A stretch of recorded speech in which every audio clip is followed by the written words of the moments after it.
দখলদার ইসরায়েল এবং আমেরিকা, তাদের অভিযোগ ছিল ইরান তার দেশের ভিতরে পারমাণবিক অস্ত্র তৈরি করছে।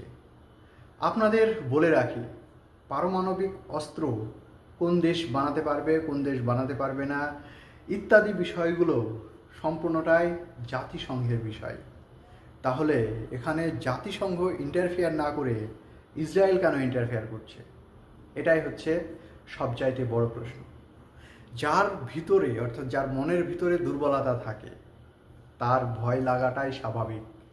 আপনারা জানেন দখলদার ইসরায়েল কিভাবে গাজার সাধারণ মানুষকে হত্যা করেছে, যে মানুষটার নামে আন্তর্জাতিক আদালতে যুদ্ধ অপরাধী মামলায় অলরেডি তার ফাঁসি সাজা হয়েছে। সেই মানুষটা এত ভয় পাচ্ছে ইরানকে। কেন? না তো ইরান যদি একটা ইসরায়েলের উপরে পারমাণবিক বোমা নিক্ষেপ করে। কিন্তু আপনারা জানেন বর্তমানে পারমাণবিক বোমা যে সমস্ত দেশগুলোর কাছে আছে, ভারত, পাকিস্তান, আপনার রাশিয়া, চীন, আমেরিকা, এমনকি ইসরায়েল, তারাই ইচ্ছা করলেই যে পারমাণবিক অস্ত্র ব্যবহার করতে পারবে এটা কিন্তু নয়। অ্যাকচুয়ালি এই পারমাণবিক অস্ত্রগুলো নিজের দেশকে সেভ করার জন্য নয়, নিজের দেশকে ধ্বংস করার জন্যই রেখে দিয়েছে। কেন বলছি? অবশ্যই এই বিষয়ে আজকে আপনাদের সামনে তুলে ধরব। তার আগে আরও একটি বিষয় আপনাদের বলে রাখি, আমার চ্যানেলে যদি আপনি নতুন হয়ে থাকেন, আমার চ্যানেলটি সাবস্ক্রাইব করে পাশে থাকবেন। ভিডিও ভালো লাগলে লাইক, কমেন্ট, শেয়ার করে আরও বন্ধুদের মাঝে ছড়িয়ে দিতে ভুলবেন না। সো চলুন আলোচনায়। সুপ্রিয় দর্শক, আপনারা জানেন এই মুহূর্তে ইসরায়েল, আমেরিকা এবং ইরান যে মহাযুদ্ধের মহারণ চলছে ধারাবাহিকভাবে, এই যুদ্ধের শেষ কবে কেউ জানে না। তবে শেষ যত দেরি হবে ততই যে পৃথিবীর আপামর জনসাধারণ ব্যাপক সংকটময় পরিস্থিতির মধ্যে পড়বে, সেটা এখনই বুঝতে পারছে। গোটা পৃথিবী এই মুহূর্তে তেল গ্যাস সংকটের মধ্যে পড়ে গেছে। তারা কোথায় থেকে তেল আমদানি করবে, আর দেশের সাধারণ মানুষ তার নিত্যদিনের প্রয়োজনীয় জীবন জীবিকা করবে, এই নিয়ে গোটা পৃথিবীর মানুষ আজ ব্যতিব্যস্ত। আর সেখানে যুদ্ধবাজ ইসরায়েল দিনের পর দিন একটার পর একটা মিথ্যা খবর ছড়িয়ে ইরানকে কোণঠাসা করে দিতে চাইছে। দি ইরান টাইমস বলেছে যে আমরা কোনোভাবেই পারমাণবিক অস্ত্র তৈরি করছি না। অন্যদিকে দি ইসরায়েল টাইমস বলছে যে এই মুহূর্তে ইরান পারমাণবিক শক্তিধর দেশ অলরেডি হয়ে গেছে। এবার ভাবুন কার মাথা না খারাপ হবে? ইসরায়েল এমন একটা দখলদার, এমন একটা কি বলবো, গোটা পৃথিবীর অশান্তি সৃষ্টিকারী দেশ। সেই দেশটা সম্পর্কে খোদ আমি সমর্থন করি না, তারপরে বলছি, হিটলার বলে গিয়েছিলেন ইসরায়েল অর্থাৎ এই ইহুদিবাদী জায়নবাদী এই দেশটা, এতটা দেশের মানুষগুলো এতটাই নির্লজ্জ, বিশেষ করে নেতানিয়াহুর মন্ত্রী পরিষদে যারা আছেন তারা গোটা মানব সম্পদকে ধ্বংস করার জন্য এরা কোনো ব্যাপার নাই, এরা সব কিছু করতে পারে। সো এই মুহূর্তে সবচাইতে বড় খবর যেটা আপনাদের সামনে তুলে ধরছি, দি ইসরায়েল টাইমস যেটা ফলো করে প্রকাশ করেছে, গোটা পৃথিবী এই মুহূর্তে এই বিষয়টা নিয়ে বিশাল তোড়জোড় শুরু করেছে। যে ইসরায়েল বলছে যে ইরানের কাছে অলরেডি পারমাণবিক অস্ত্র আছে, আর ইরান সম্পূর্ণভাবে অস্বীকার করছে, এর তদন্ত হওয়া দরকার আছে। কিন্তু এখানে তদন্ত হওয়ার দরকার আছে বলছে যারা, তাদের কাছে প্রশ্ন রাখছে ইরান, তাহলে এতদিন পর্যন্ত ইসরায়েলের হাতে কতটা পারমাণবিক অস্ত্র আছে, কি ইতিবৃত্তান্ত কোনো খবর নেওয়ার প্রয়োজনীয়তা সেদিনকে জাতিসংঘ বা তোমরা নাওনি, তাহলে আজকে হঠাৎ করে যুদ্ধের পরিস্থিতিতে কেন নিতে চাইছো? এখানেই সবচাইতে টুইট, সবচাইতে মজার বিষয়। যদিও ইরানের পাশে যেভাবে শক্তভাবে রাশিয়া এবং চীন এই মুহূর্তে আছে, তাতে ইরান খুব শক্তিশালী জায়গায় আছে। হ্যাঁ, মানছি ইরানের মধ্যে কিছু ক্ষয়ক্ষতি হচ্ছে, ইসরায়েলের উপরেও যে ক্ষয়ক্ষতি হচ্ছে না এটা কিন্তু নয়। দীর্ঘদিন যেভাবে কোটি কোটি ডলার খরচা করে মধ্যপ্রাচ্যে বিভিন্ন সামরিক ঘাঁটি গেড়ে রেখেছিল মার্কিন সাম্রাজ্যবাদ, তাদের করুণ পরিস্থিতি দেখে গোটা পৃথিবী আজকে অট্টহাসি হাসছে।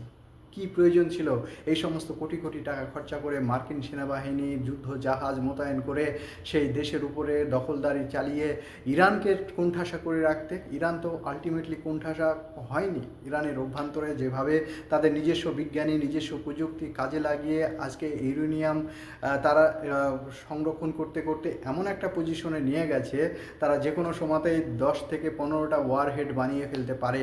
আর সত্যিই যদি 24 থেকে 48 ঘন্টার মধ্যে ওয়ারহেড বানিয়ে ফেলার মতো নিজস্ব বিজ্ঞানী এবং নিজস্ব প্রযুক্তির থেকে থাকে, তাহলে ইসরায়েল আমেরিকা কি চাইছে যে পৃথিবীতে আরও একবার পারমাণবিক যুদ্ধযজ্ঞ শুরু হোক? ইতিমধ্যে গতকালকে বলেছিলেন শনিবার রাতেই আমরা আঘাত হানব। সেই শনিবারের আঘাত হানার কথা বললেও এই মুহূর্তে আমেরিকা পিছিয়ে গেছে। আবার ইসরায়েল ফলাও করে প্রকাশ করছে ইরানের হাতে পারমাণবিক অস্ত্র অলরেডি আছে। এখানেই সবচাইতে বড় টুইস্ট।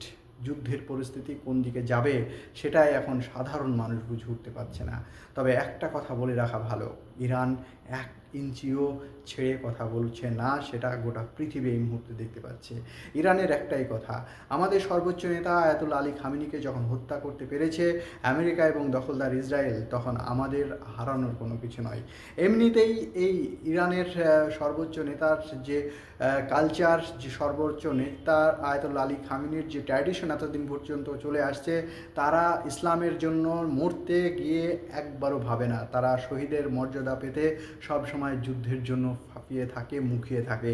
সেই দিক থেকে এই মুহূর্তে ইরানের জন্য যে কত সৌভাগ্যের বিষয়, এটাই বলতে চাইছে ইরানের সাধারণ মানুষ। আমরা বিভিন্ন মাধ্যমগুলোতে দেখতে পেয়েছি কিভাবে ইরানি যুবক ছেলে মেয়েদেরকে যুদ্ধে পাঠানোর জন্য তার বাবা মা কিভাবে প্রস্তুতি নিচ্ছে। এই থেকে বোঝা যাচ্ছে যে ইরানি জাতি কত শক্তিধর এবং ধৈর্যশীল জাতি। অন্যদিকে আমেরিকা এবং ইসরায়েলের সেনাবাহিনীদের মধ্যে বিভিন্ন ধরনের দ্বিমত পোষণ হয়েছে, সেটা দেখতে পেয়েছি। আমেরিকার একটা দীর্ঘদিনের সেনাবাহিনীর সেখানে বলছে যে আমরা এখানে ইসরায়েলের স্বার্থ কায়েম করার জন্য কেন ইরানের সঙ্গে যুদ্ধে জড়িয়ে যাব, ইসরায়েল আমাদের কে? এই প্রশ্ন করাতে তাকে অন্যান্য সেনাবাহিনীরা ধরে মেরে তাকে আটক করেছে। এই দৃশ্য গোটা পৃথিবীর সোশ্যাল মিডিয়া দেখেছে। প্রিয় দর্শক, আপনাদের সামনে এই মুহূর্তে সবচাইতে বড় খবর দেওয়ার জন্যই হাজির হয়েছি। সেটা হচ্ছে আমেরিকা ভয় পাচ্ছে যে ইসরায়েলকে আর রক্ষা করা যাবে না। অন্যদিকে রাশিয়া এবং চীন খুব সুতীক্ষ্ণ দৃষ্টিতে তাকিয়ে দেখছে যে কিভাবে এই মুহূর্তে ইরান ধীরে ধীরে পৃথিবীর তথা মধ্যপ্রাচ্যকে নিজের হাতের মুঠোর মধ্যে নিচ্ছে। হরমুজ প্রণালীকে বন্ধ করে দিয়ে যখন গোটা পৃথিবীকে জানান দিয়েছে ইরানের শক্তি, অন্যদিকে দিনের পর দিন ইরান যেভাবে মিসাইল এবং ড্রোন সংরক্ষণ করে রেখেছে, তাতে বুঝতে পারা যাচ্ছে যে তারা কিভাবে এই যুদ্ধের শেষ পরিণতি করতে চাইছে। সুপ্রিয় দর্শক, আপনাদেরকে আরও একটি বিষয় জানিয়ে রাখি, যেভাবে ইরান দিনের পর দিন শক্তি সঞ্চয় করেছে, তাতে 2026 সালের এই যুদ্ধে ইরান কোনোভাবেই হেরে যাবে না। কেননা মনে করছে যে ইরান এতদিন পর্যন্ত এই সুযোগটা নেওয়ার জন্যই অপেক্ষা করছিল, আর সঠিক সময়ে এই আমেরিকা এবং ইসরায়েল যেভাবে হামলা চালিয়েছে, সেটা সবচাইতে বড় ভুল সিদ্ধান্ত হয়েছে আমেরিকা এবং ইসরায়েলের। গোটা পৃথিবীতে তাদের সাম্রাজ্য দিনের পর দিন যে শেষ হয়ে যাবে, সেটা শুরু অলরেডি অনেক আগে হলেও ইরান হামলার মধ্যে গোটা পৃথিবীর চোখে সেটা প্রকাশ পেয়ে গেছে। আগামী দিনে আমেরিকা এবং ইসরায়েলের এই সেনাঘাঁটিগুলো মধ্যপ্রাচ্যে সত্যিই থাকবে কিনা, এটাই সবচাইতে বড় প্রশ্ন চিহ্ন দাঁড়িয়ে গেছে এই মুহূর্তে।